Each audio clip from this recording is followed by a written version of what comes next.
Didn't go that way. Okay, let's take a look at the next one.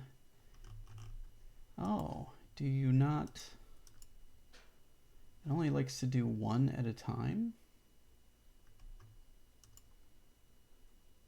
Why is that? There we go. There's that one. It just takes a minute. Okay. Here we go. Actually, this is the wrong game. I apologize. I clicked on the wrong one.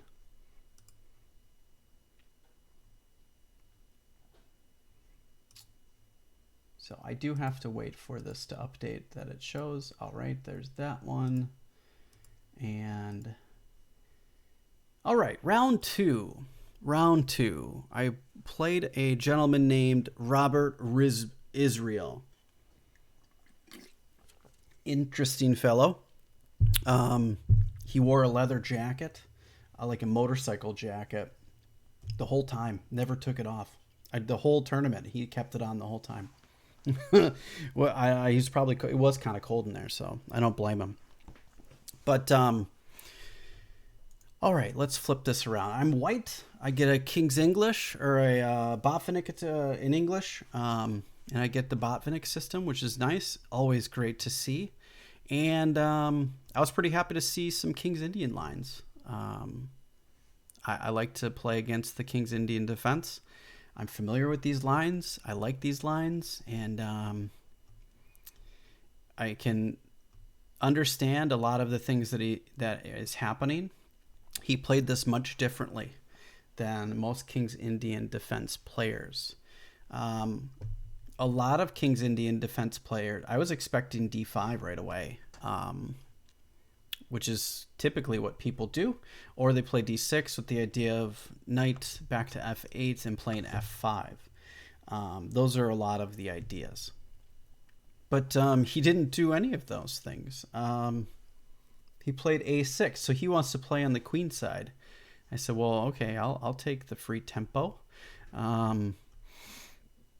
He's not threatening anything yet. If he takes, I just take back. It's not a big deal. I'm continuing on getting my setup. My idea is to... He attacks the pawn twice, and now I have to defend it. I'm just playing super slow, solid chess. And here, I decided it was time to go for my break, because he's got a bishop that could be potentially trapped very quickly. It's got no squares. It can't go anywhere. So I'm going to go after it right away. So he's got to do something with it. And he took, which I was happy to see. And most times, which I've learned is wrong since I started playing this opening, I was taking with the knight, attacking whatever's in the middle. I've never really considered taking with the bishop, but the real actual way to play this is playing with the g-pawn. Take with the g-pawn. Why? Because now I've solidified my center, and I keep control of this square here with that. And I also have this push still. And this is the first time I've actually had a chance to play this, and I'm extremely happy because I haven't played these lines yet, and I'm happy to see what happens. Why would you play f4 if you weren't going to play g takes f6? Because in some of the lines, it's actually better to take with, maybe not the King's Indian lines, but it is better to take with the knight in some of the more open lines. It depends on the situation, obviously. In this particular instance, I see that there's a trappable piece, and I would play this way. Also, there's a psychological factor with playing g takes f4, especially when you've castled kingside. That's a tough habit to break, because when we're young, we're taught don't move your pawns in front of your king. And it takes a lot of effort to break some of those habits when you start advancing and reaching some of the intermediate levels where this is perfectly safe. There's no problems here. This is fine. So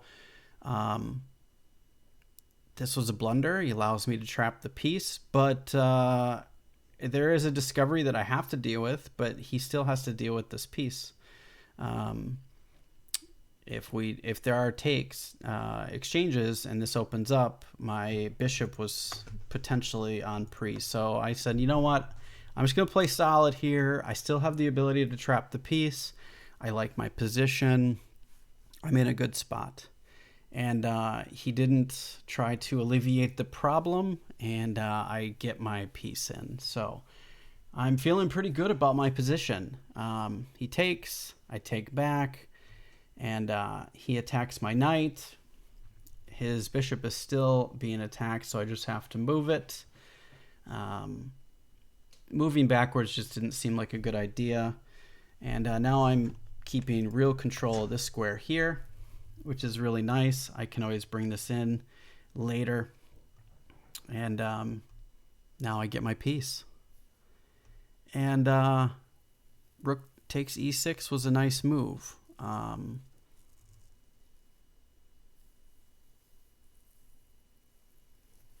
So, yeah, because taking with the f-pawn probably just isn't good.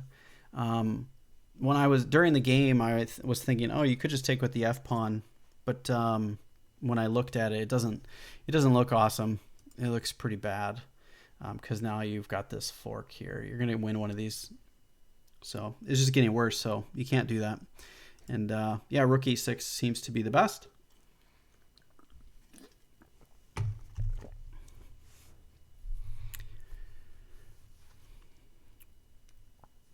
So I think this was a mistake. I don't think I should have done this because of his next move, which I at this point, now that I've won a piece, I got in a poor habit of not thinking about what my opponent's problem was or threats might be. So I fell into the same trap as most players do, is they win a piece and then they stop thinking.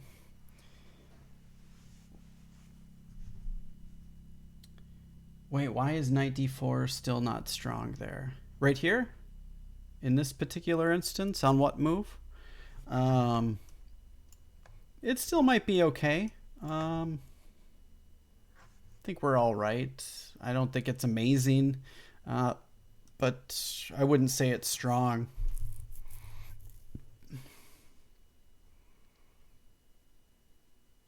Knight d4. Okay, you're talking about right now, here. Yeah, I guess I didn't see it. I was not thinking of that. I totally missed that move. So yeah, it's probably a decent move. I caught this move after.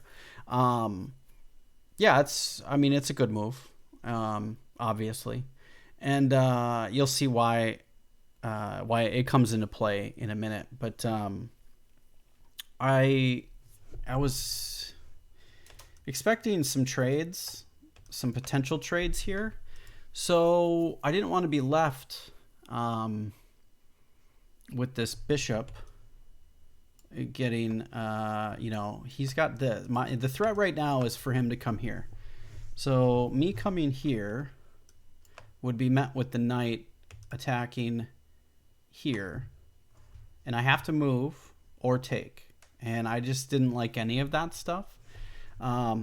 Though he could probably just take the knight, but I didn't even want to calculate any of it. So to me, I was like, you know what, I'm just going to get out of this long diagonal and not deal with it. The other thing was trying to decide where I wanted to put that rook, and putting it here I think was a mistake.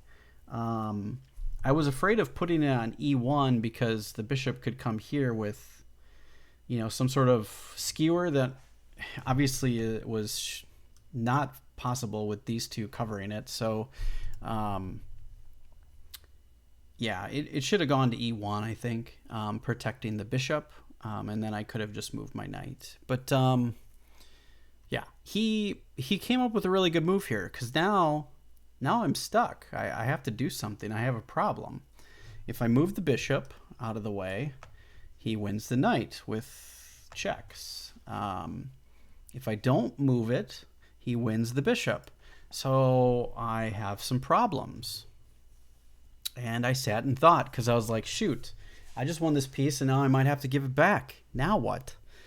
And I found this move in 4 minutes. I was pretty happy to see this move. This is a brilliant move. This is fantastic.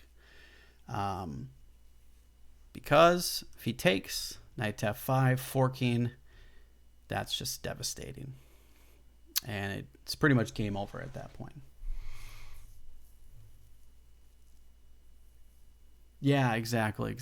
Yeah, I mean, this got complicated fast, for sure. And if he moved his rook, he gets forked. That's losing. So this was his best try, it looks like. It might not have been. Maybe it was. And I made the move. He comes in, and there's some mass exchanges. We solidify a little bit. Go after the queen, get the open file. I'm looking for checkmating ideas. And here it hit me. I was like, oh, well, why would you sacrifice like that? What the heck? And here was my only moment of focus loss in the tournament. You can see the analysis there, but yeah, I totally took this the wrong way. This was the winning move, obviously, because now he's got nothing and it's pretty much game over. And I pretty much insta-moved. I didn't even think. I just picked the piece up and took it without no hesitation whatsoever. Only moment of loss in the whole tournament. Really, really difficult to get smacked by that. And it's not like I had a significant time advantage. Yeah, like just horrible. Move 26. That's the wrong game. Move 26. I need a significant time advantage. I had seven minutes on him. And yeah, it was a big slap in the face playing this move. Because, boom, he's now got compensation. And I even took wrong. I should have let him take. But the idea was, I said, well, I'm going to take, and I have rook here. I have this long diagonal, and I thought of mate threats still. But I should have let him take instead. That was not... rook f2 was probably a better move. And now I think I'm still winning. And the game is difficult for him. But his counter chances are gone. I'm still winning. And that would have been a better way to play. But I'm so disgusted with my play at this point.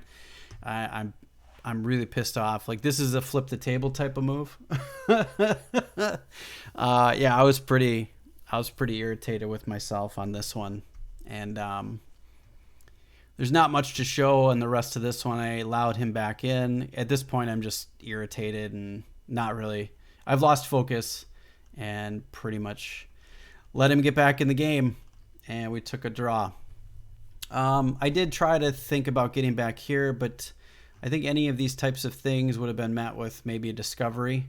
But I think even if I block, if my king's on this square here and I block with the rook, depending on where he's at, he still has checks like over here. So I don't think I can go in there and be safe. I couldn't figure out a way to squirrel my king away without any more checks. And at this point, I just want to be done with the game because I'm frustrated and irritated that I allowed him to get back in. Got some points for me. So Robert Israel, very formidable opponent. Even when down tons of material, still fighting. So kudos to him. Tough game, though. Really, really tough game. I was frustrated for sure. Maybe there's a way out. I was calculating pretty hard, but I was just so frustrated. I really thought about trying to get back here and thought maybe I could win it, but these pieces are kind of stuck to one another, and he doesn't really have to move anything. You just move his queen around, and it's probably draw-ish anyways. Total bummer. All right, let's take a look at the next one. No, I don't want to save. I've done my due diligence.